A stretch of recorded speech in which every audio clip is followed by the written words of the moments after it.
On est toujours sur le salon Time to Win. Constance, je vais pas me tromper, Bien joué. même s'il fait chaud. On a un peu chaud là, c'est l'après-midi, il y a du soleil, mais c'est ce qu'on voulait quoi. à Alors, on est chez Bertin et Bertin. Bienvenue chez Bertin et Bertin avec notre invité de la journée. Je sais pas, 3, 4e, on en a fait plein aujourd'hui. Nous sommes donc avec Jérôme Bertin, vous êtes avocat associé donc, dans le cabinet Bertin et Bertin et votre cabinet est membre du MEDEF. D'abord, on va faire un petit portrait peut-être. Est-ce que vous pouvez nous parler de votre carrière, de votre Oui, expérience avec plaisir. Bonjour à vous. Merci de m'avoir invité sur ce plateau. Donc, moi, je suis avocat. J'ai créé mon cabinet il y a 12 ans avec mon épouse qui est devenue également mon associée donc, au sein du cabinet. J'ai un cursus dans le domaine du droit et dans le domaine de l'ingénierie d'affaires et la gestion d'entreprise, puisque je suis également passé par HEC. Après avoir été pendant 3 ans responsable du développement et des questions juridiques d'une société d'énergie renouvelable, j'ai donc créé notre cabinet avec une activité à la fois dans l'immobilier et les infrastructures, où on accompagne des chefs d'entreprise, des promoteurs dans le montage de projets, ainsi que dans tout ce qui est le contentieux de la construction. Et on a une activité au niveau des entreprises, où on accompagne les chefs d'entreprise dans le développement de leurs activités, et on les accompagne également sur les problématiques juridiques qu'ils peuvent rencontrer en tant que dirigeants et en tant que j'allais dire, personnes physiques qui ont à gérer leur patrimoine. Et souvent, dans une PME, le patrimoine et la vie du dirigeant est beaucoup imbriqué à la vie de l'entreprise. Donc voilà, c'est nos 2 domaines d'activité essentiels. Et vous venez aussi d'être élu président Seine-et-Loing. Exactement. Alors, au sein du MEDEF, puisque pour revenir sur le MEDEF, notre cabinet est devenu membre du MEDEF il y a quelques années, ça nous paraissait assez évident, puisqu'en intervenant auprès des entreprises et en ayant comme clientèle essentiellement des chefs d'entreprise, ça nous paraissait évident d'être au plus près des entreprises et donc de rejoindre le MEDEF, qui est le mouvement des entreprises de France, et un syndicat, un syndicat de patrons. Et j'ai effectivement eu la chance d'être nommé il y a quelques jours président de territoire pour le MEDEF Seine-et-Loing. Ouais, je remercie le président Jean-Marc Sérény, qui est le président du MEDEF au niveau départemental, pour sa confiance. Qu'est-ce que fait le MEDEF au quotidien? Alors le MEDEF, c'est donc le mouvement des entreprises de France. C'est un syndicat patronal. Il a trois activités essentielles. Première activité, c'est de peser sur le débat national, c'est-à-dire d'être un acteur au quotidien sur tous les sujets de réforme et qui peuvent toucher de près ou de loin la vie des entreprises. Donc ça, c'est sa première activité. Sa deuxième activité, c'est de peser dans la représentativité patronale au niveau de toutes les organisations qui peuvent exister. On y reviendra tout à l'heure, que ce soit les fonctions juridictionnelles, les fonctions de gestion sur les caisses de retraite et autres, et les mandats de consultation.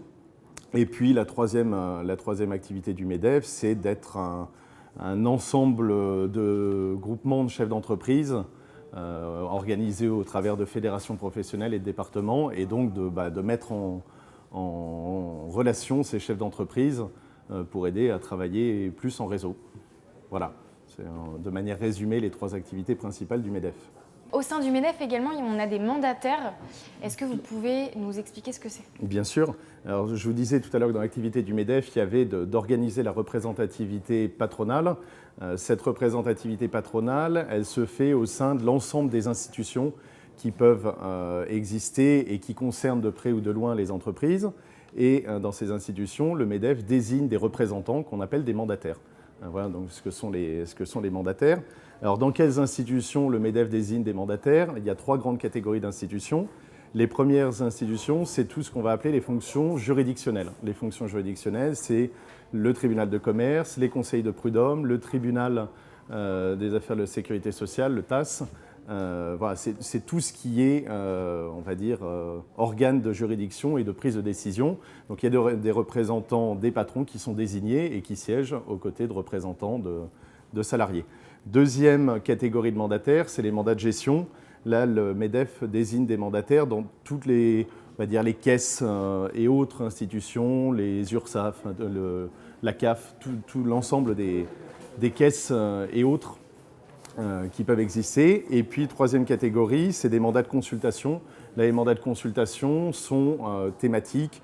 On les retrouve dans les pépinières, on les retrouve dans le domaine de la formation, dans le domaine de la finance, de la santé. C'est l'ensemble des institutions thématiques dans lesquelles le MEDEF envoie des personnes pour représenter la voix des entreprises et donc la voix des patrons.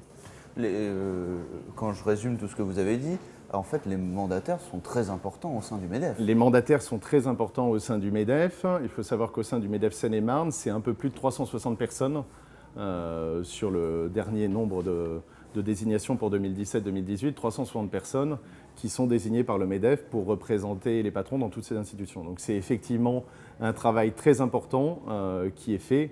Oui, ça serait pas mal d'avoir une petite piqûre de rappel du coup pour savoir combien il y a d'adhérents au MEDEF en France. Alors, ce qu'on peut dire en représentativité, c'est que sur la masse salariale française, le MEDEF représente 70% de cette masse salariale. Donc 70% des salariés sont dans des entreprises adhérentes au MEDEF. D'accord. Et ces mandataires, est-ce que vous pouvez nous donner un exemple? Qu'est-ce qu'ils font au quotidien? Parce qu'ils sont importants, mais on ne sait pas exactement ce qu'ils font. Ils siègent dans les différentes organisations que je vous ai indiquées. Par exemple, si on prend les fonctions juridictionnelles, au tribunal de commerce, les juges qui siègent au tribunal de commerce sont des juges qui sont désignés par différentes institutions. Et donc, les personnes qui sont désignées par le MEDEF siègent en tant que juges au tribunal de commerce.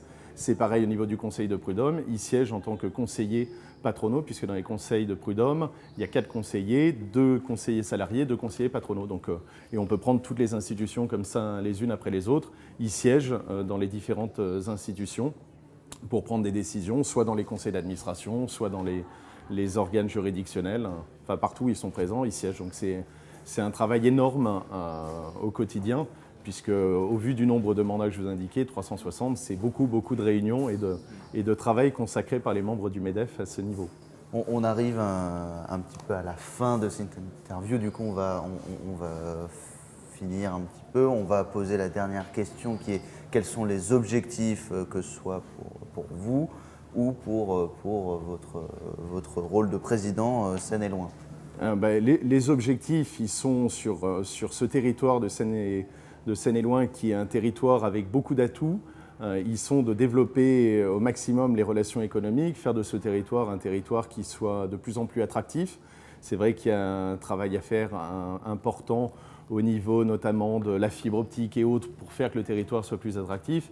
Et nous, notre rôle au niveau du MEDEF, c'est de rendre le territoire le plus dynamique possible, favoriser les échanges au sein du territoire, mais aussi entre les territoires au niveau national, et faire en sorte qu'on soit un territoire, je dis, qui crée de l'emploi, dans lequel on attire de l'investissement et qui permette de mettre en valeur tous les atouts qu'on a, puisqu'on est un territoire avec un cadre qui est un cadre assez privilégié, somme toute assez proche de Paris, assez proche des principaux modes de communication, puisqu'on n'est pas très loin d'Orly, on n'est pas très loin des grandes gares parisiennes.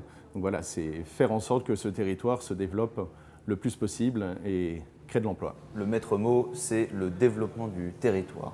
Le maître mot, c'est le développement du territoire, et qui dit développement du territoire dit développement économique et donc développement des entreprises. Donc la boucle est bouclée. Forcément. Et bien la boucle est bouclée, Constance. C'est la fin, du coup, merci beaucoup pour merci beaucoup à vous. tous ces petits mots. Et nous, on se retrouve sur les réseaux sociaux, LinkedIn, Instagram et Facebook avec hashtag TTW2018. Et sinon, rendez-vous sur le stand toujours 68 où vous pouvez venir discuter avec nous.